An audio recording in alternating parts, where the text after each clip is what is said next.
Welcome back to The Fold.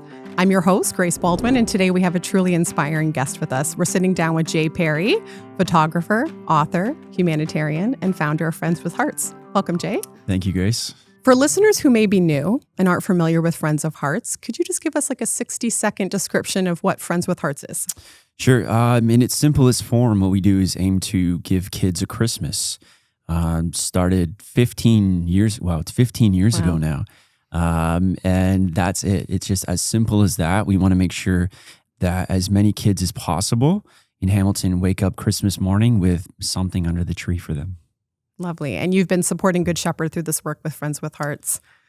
So not the full 15 years. So the first few years it was with the Children's Aid Society, and unfortunately their funding from the government got cut for their Christmas program. So we had to act fast and find somebody else, and Good Shepherd was there and happy to help us come on board and facilitate this with us. That's great. Such an amazing partnership it's been too.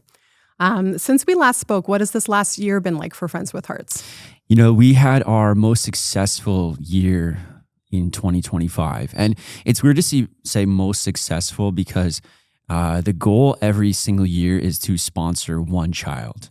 And last year, we were able to raise just over $47,000, a ton of donated gifts that I think we sponsored over 550 kids if we work it out. Now, these are not exact numbers. It's all kind of estimates based on some math that we've been given by Good Shepherd, by other people, and how gifts go to whoever.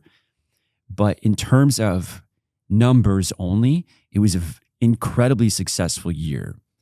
We were able to sponsor kids, but we also had our biggest wrapping party ever, where all the community came out and got to experience wrapping the gifts for these kids. So every year is awesome, but last year was just something special for sure. That's amazing. And what's so special for the group and the donors and people who contribute to be a part of that night, that wrapping party?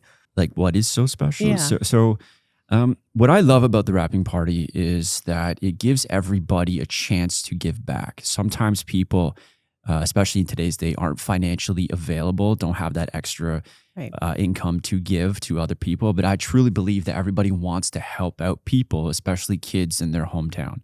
So this allows people to come out to an event, actually put hands on the gifts to wrap them that are going to these kids. And, you know, I've heard a couple things last year that was like, hey, Jay, I wasn't really in the Christmas spirit, but today I started, right? We do it a couple weeks before Christmas or 2 weeks.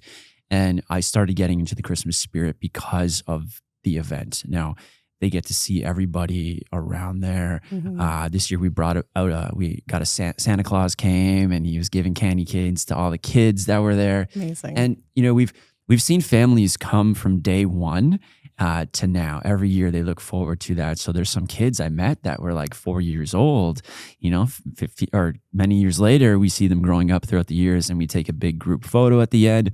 So we get to see these families grow with us. And I tell everybody, it's like, sure, I started this thing, but it's this massive team that makes it work. And they're all part of this team. And you know, I include you in part of this team because the podcast that we did, I think it was in 2023, that talked about everything we were doing.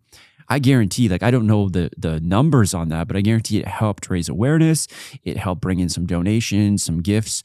So thank you for, you know, being part of the Friends with Hearts team. I mean, you've seen this grow since day one here, you know, when we used to bring the gifts to directly to Wentworth at the Family Center. Yeah. So it's been the longest thing I've ever been a part of and committed to, and it's wild. It's a huge accomplishment, and now it sounds like it's a community effort. Lots of different people coming together. It started with you and a small group of friends, and it's continued to grow from there. And sounds like it's becoming a part of people's annual traditions and things that they do. Which I love. Yeah. Right? And I love that kids are coming out because at a young age, I think it's important to show people, especially kids who are in sort of like a well-to-do family, that will always get to experience Christmas that maybe some kids don't. And just to make those kids understand that everybody's different, everybody's situation is different, but if we work together, we can help them feel like us, feel like one. And I even know, like, we'll never meet these kids. We talked Mhm. about it last time, how this like blind faith that we go on, that what we're doing is working. We're hoping to pass that down to these kids, that you don't always need the trophy at the end to prove that something is working, right? Yep. Now we do get cards sometimes from these families that they give to you guys and they pass along Yes. to us, and that's super special. Last year, some kids made some drawings for us to say thank you, and that is nice, right? Because Yeah. we don't get to see that side, but Yeah. it's nice to see that. Yeah, and not expected, but nice to know that there's some kids that have received that impact from the work that you've done and the work that the community's done. Yeah, and Yeah. the goal is to help these kids or give these kids a Christmas, but I mean, I know how much we're helping the parents as well, Absolutely. right? Relieving some of that pressure of being able to provide for their kids. And like, one of the fortunate/unfortunate sides on my end doing all the back end work is I get a lot of emails from people needing help, and they'll write and they'll share, because sometimes if we're featured in Good Shepherd stuff and other media, they'll reach out to me and tell me their story. And it's like, that's an area we don't have any control over, who we help, Right. right? And you don't realize some of the unfortunate situations that people are actually going through, and it's super sad to see. It's why this needs to exist, Mhm. right? And help like this, I think, needs to spread as far as it can, so these parents, these kids are put in a situation where they can feel normal. It's really, really important, especially for children who are going through a really difficult time. A lot of the gifts and items that you bring forward with Friends with Hearts, they go to folks who are staying in our emergency shelters, who maybe have been displaced from their homes and their communities. And so having something that feels normal, as you're saying, and that is the same as what all of their peers are experiencing at that time of year, I think you can't discount that, how important that is, and how that's just a part of childhood that everybody should be able to experience. Yeah, I grew up as a so-called normal kid, right? Having Christmas every single year. We had an excess amount. And, my mom, the famous thing she did say every year is like, don't get too excited this year because there's not a lot of money. And sure enough, that tree would be full every single time. And I look back now and appreciate my parents even more for what they did to make us feel normal. I'm sure it was a sacrifice financially, and they went out of their way to do that. And now my mom is like one of the biggest supporters of Friends with Hearts. She's been here now for 15 years and still just loves it. She must be so proud of everything that you're doing and happy to be a part of it. I'm proud of her to want to be so involved. It's like I don't ask her to do anything. She just kind of just takes control sometimes, and I stand back and like, okay, do your thing, because that's awesome. That's great. Jay, has there been anything that has surprised you about Friends with Hearts? Yeah, one of the biggest things that has surprised me is how many people want to be involved without being asked to be involved, which makes me feel good and also hopeful that the future is bright. I'll get a lot of people coming to me and say, hey, I want to run a toy drive at my restaurant for Friends with Hearts. Is that okay? And it's like, is that okay? Yeah, please do. This summer we had it's two kids run a lemonade stand and raise some money. And I don't know if I'm supposed to do this, but I will put her on the spot. Our lovely producer of this podcast, Sarah over there, it was actually her son. Lemonade stand, and they got the community together, and I went up and I saw it. All their friends and neighbors came out to support this kid, and it was his cousin, right? And his cousin did it as well. Sorry. So the families were there, and they were raising so much money, and I just stood back and I was like, "This is cool," because like I don't know if can I say his name? I don't know if Lucas fully understood the gravity of what he was doing for other kids, but that's fine. He got to be involved in what was happening. And he knew money was going to other kids that needed it. And to me, that was enough, right? That's a good place to start. But they ended up raising, it was over $700 and something dollars, or Wow. $1,000, $900 with every cent going That's impressive. to these families. So those are like the little surprises, because Sarah just approached me and was like, hey, we want to do a lemonade stand and raise money for Friends with Hearts. And so amazing, Yeah. right? That this idea is just spreading to other people. And I think what's good about it is that people are finding out it's easy to give back, right? You just have to make that decision that you want to do it. And I think it comes from good intent. The reason why that lemonade stand was so successful is because the intention behind it was so pure and so honest, and it worked. And the friends and families and neighbors went out, supported. So there are other people that come to me too that just want to help out in other ways. So I think that's the biggest thing that surprised me, is how many people want to, I'll say, like, unconditionally get involved, right? Where they don't want to do it for credit. They don't want to do it for a picture or fame or something. They just want to be involved in something that's helping a child in their community. And that's enough for me. Yeah, that's so meaningful. And the impact, it sounds like, and the momentum of Friends with Hearts is just continuing to grow. And it's not something that's contained just to the holiday season either. A lemonade stand in the summer, and people who are thinking of ways that they can contribute throughout the year, I think is amazing. Okay, let me backtrack too. When you said momentum, that is something that has surprised me. Okay, so the intention of what we were doing was to sponsor a family at Christmas way back in 2010.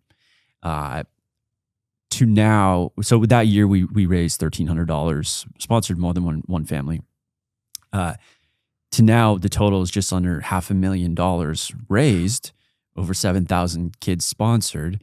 So that is the surprise too, because that was, I don't want to say it wasn't supposed to happen, but there was never a plan for that to grow like this, strategy, whatever you want to call it.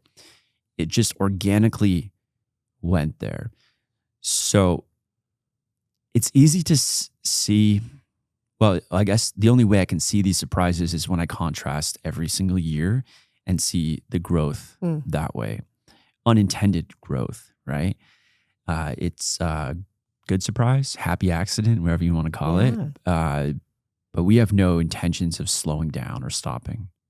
That's great. Well, and that's really good to hear, because I think the need in our community also continues to grow. And so to see that momentum and to see the movement that continues to happen every year, I think there's so many people that are going to continue to benefit from that. And that's amazing. Yeah. It's wild, because I approached Good Shepherd way back in I think it was 2013, when we finally started this partnership with you guys. And the reason why I reached out to Good Shepherd is because I knew of Good Shepherd. And I knew of Good Shepherd because in elementary school, you guys would come in and take part in some of the masses and some of the events. So Good Shepherd is always on my mind. And now with Friends with Hearts being involved with you guys and learning more about what Good Shepherd does, wow, right? On the pro of that, it's like, you guys do so much in so many different areas. I'm learning every day of another area you guys help. And then the con of that is like, why does that need help, right? Why there is so much help that's needed out there. That's the unfortunate part that people don't see. And I think that, the world has brought us indoors, and we're turning into a digital society, unfortunately, in my opinion. I think what that might do is limit the exposure for people to see what's going on in the world if they're not leaving their house. Because every time I go downtown Hamilton, you just see another area that was kind of hit, or that bomb, right? That, like, now they're in trouble. Now they're in trouble. Now they're in trouble. And I think if people took more action, we could make change. We could do something different. But it sucks to see how much poverty, I guess the word is in your own backyard, right? And I'll tell you a quick story of this morning. that the contrast we see is driving here. To the left of me was a homeless individual on a park bench. Now, granted, I'm assuming he was homeless. I don't know his situation. I'm just going off of stereotypes or what I saw. All his belongings there. Looks like he was sleeping on a bench. And jogging beside him was this insanely well-to-do, from what I saw, put individual, new clothes, new jogging clothes, new clothes, shoes, new everything. And just watching him run by, and they might live down the street from each other. They might be neighbors somehow, I don't know. But it was just that contrast of, this is what the world's becoming, is goodbye middle class, and you got to choose a way. And I hope that enough people who go the other way don't forget where they came from. And there's nothing wrong with going this way. There's nothing wrong with making money, but I hope you just kind of say like, hey, let me give you a hand. Let me help out a little bit. Like paying attention to what's happening around you Yeah. and seeing, I mean, something that started even in your example, something that started small. 1 year, we're going to fundraise and we're going to sponsor maybe one family. We're going to help out one family. And then now it's grown into this much larger thing that's impacting so many more people. There are probably lots of examples that people could come up with, the things that they could do to give back to the community all year round. It's a matter of being open to those opportunities and seeing what's out there and looking at your gifts and your skills and what you have to give back. I think it's still happening. I'm actually going to talk to an elementary school next week about some of the work that we're doing at Good Shepherd, and we were invited there by the school, and it'll be from grades 3 to 8. And I was like, well, how am I going to talk about what we do with these kids? But I think it'll work. You said something interesting there. It made me think of something is kind of like that snowball effect, right? I read a book once. It was called The Power of One, where if everybody just helps one person, this world could be completely different. And we did that back in 2010. We helped one. The goal was help one person. And since then, it's kind of been contagious in this snowball effect into something a lot bigger. And if everybody just helped one person, I think that, and also have the belief that like, start small, you know. I often get emails and requests from people. It's like, hey, I want to do something like you. How do I do it? And my first answer is like, I don't know either. You know, like I'm kind of making this up as I go along. But the point is just start.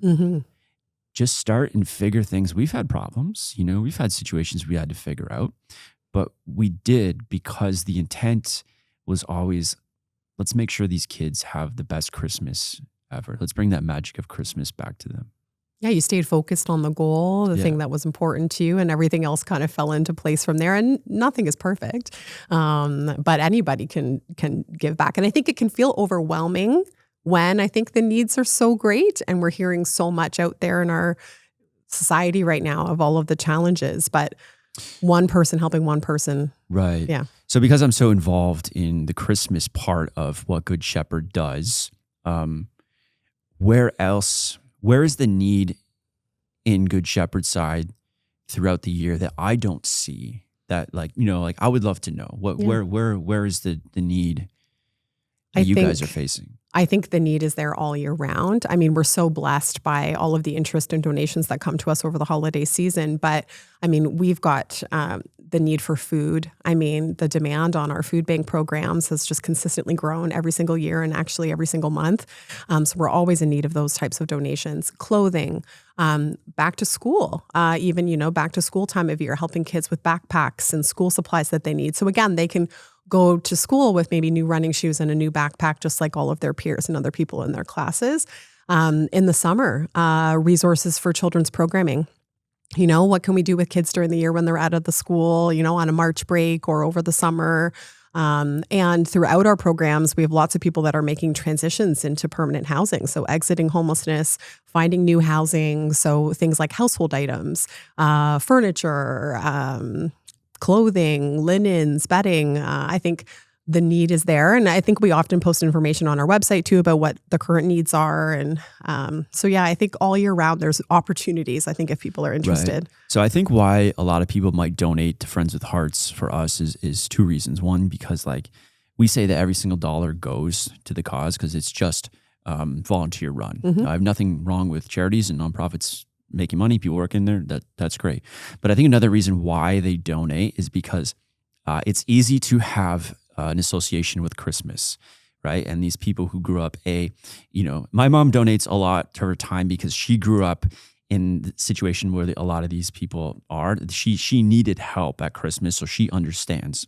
So she gives back. But there are also a lot of people who probably just love Christmas, love kids, Of course. and want to help out at Christmas. Yeah. So they use their donor money at Christmas time to Friends with Hearts. Yeah.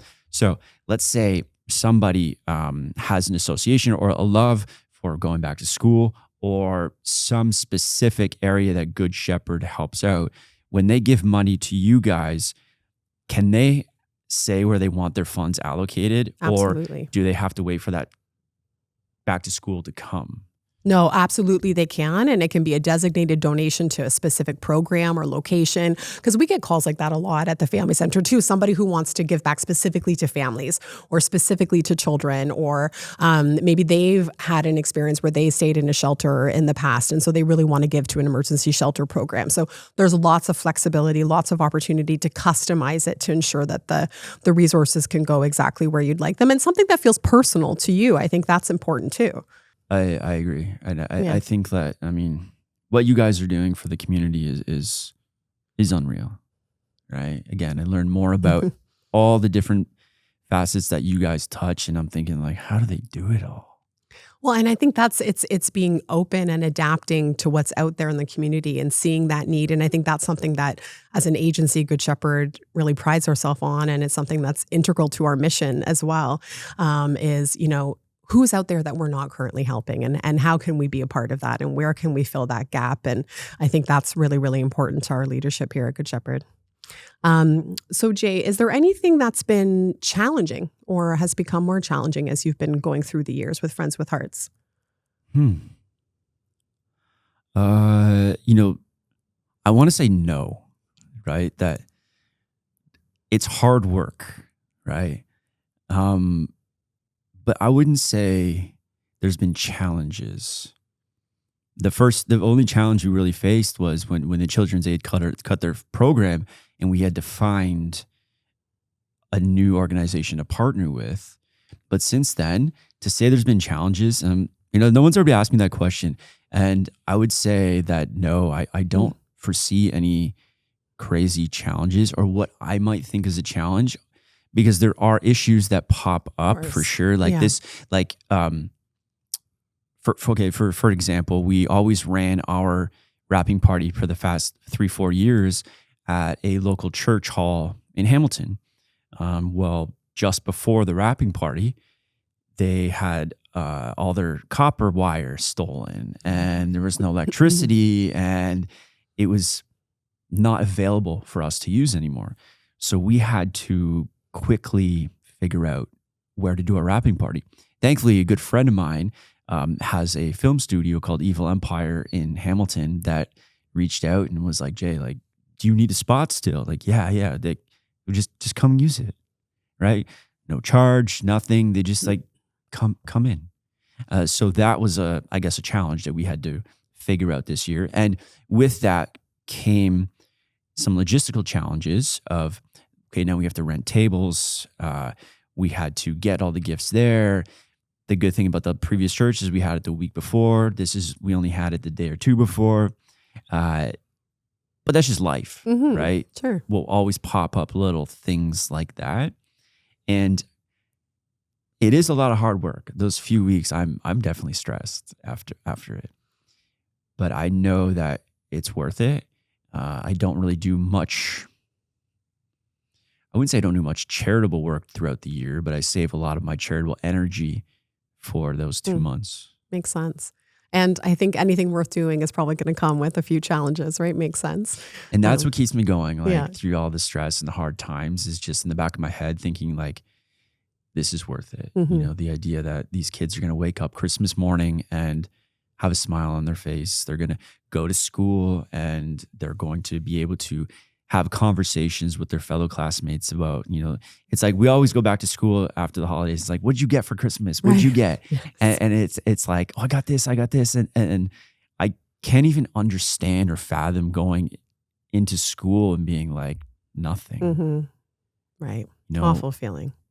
Heartbreak Yeah. beyond words, Yeah. right? Yeah. And hopefully we're helping eliminate that problem. I think like I struggle with the idea that we're not helping everybody, right? And I'm sure people who work here like yourself, we always want to do more, of yeah, course. right? Yeah. And it's like, of course.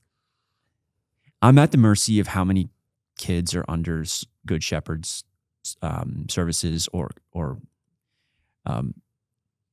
but I know that there's more, right? Because as we grew, we started getting emails from other organizations in the area and saying, hey, like we have more kids, but we're out of gifts. Do you mind donating some to us? And I'm like, like we can't, right? Yeah. Because there's like tax receipts involved and where the money's involved. It's like, I'd love to, but we just cannot do it. Yeah.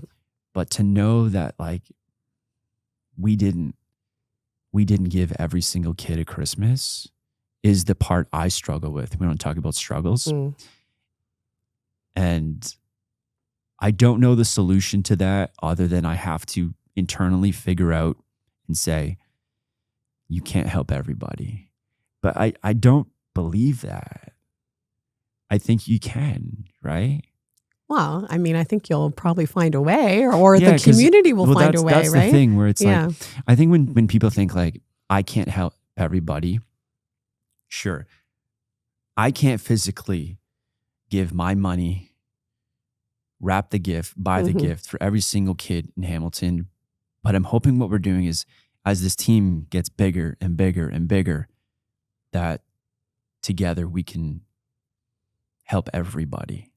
It's like, imagine getting like an email. Like I just have this dream of getting an email one morning and it's like, Jay, every single kid in Hamilton had Christmas this year.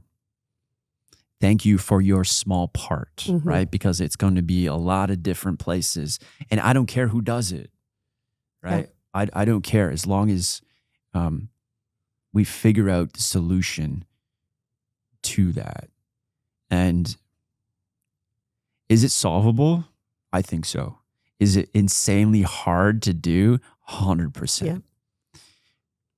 But possible. Yeah. And worth doing nonetheless, right? And I think that snowball effect that you talked about, I think that's where this will continue to grow and continue to give back to the community.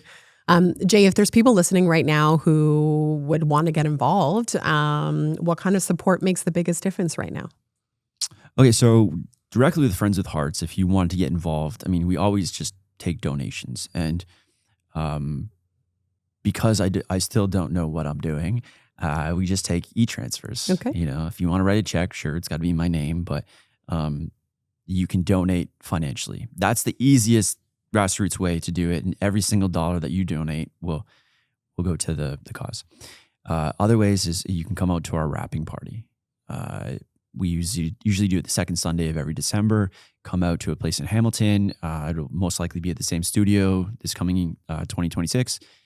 And you can come help and wrap gifts. But I always say too, it's like, if you can't do that, if you don't have the finances, if you want to still help out, even just sharing our stuff online, sharing posts, sharing stories, talking about it is always helping us in the end. But also, I hope that a side kind of like intent of what we're doing is to maybe like inspire or motivate people to help out somebody in their community. If you come to me and said, hey, I saw all your stuff and that made me buy a stranger coffee one day, like perfect, right? Yep. Win. That's a big win. You don't have to come on board with what we are doing, but if you go on board with someone else or do something for someone else, so many different things happen, even like neurologically, right? It's like, I don't even care if you do it selfishly. I used to be against that. I used to be against the person that's like, I'm going to give this buy the stranger a coffee because it's going to make me feel better, right? I used to be against that, but I don't care now because the stranger got a coffee. Exactly. The Right? impact is still there. Yeah. If Yeah. you are doing it for selfish reasons, you're probably not going to get that dopamine hit that you thought you would. But the stranger got a coffee. Yeah. Right. So that is like a big win in the grand scheme of things. I So, agree. yeah, if you want to help out and support, those are ways that you can support Friends with Hearts, but just like support your neighbor first, Yeah. right? Support the guy or girl you see on the street, Yeah. the person at work. Hold a door open for somebody, Yeah. right? I think kindness goes such a long way, Agreed. and we're missing out on so many amazing opportunities to change someone's life. I think that's a lovely takeaway. Thank you so much for talking with me today, Jay, and for talking about Friends with Hearts. And thank you for all that you do for Good Shepherd and the broader community. Anytime, and thank you for what you do for Thank you. everybody. And you know, I will say before we leave this, when you say thank you for what you do for me, I struggle with that. So if anyone who's listening, who's part of the Friends with Hearts team and community, thank you for being a part of what we are able to do for these kids. And you know you're on the team, but just in case you forgot, thank you, Grace. Thank you. Thanks, everybody.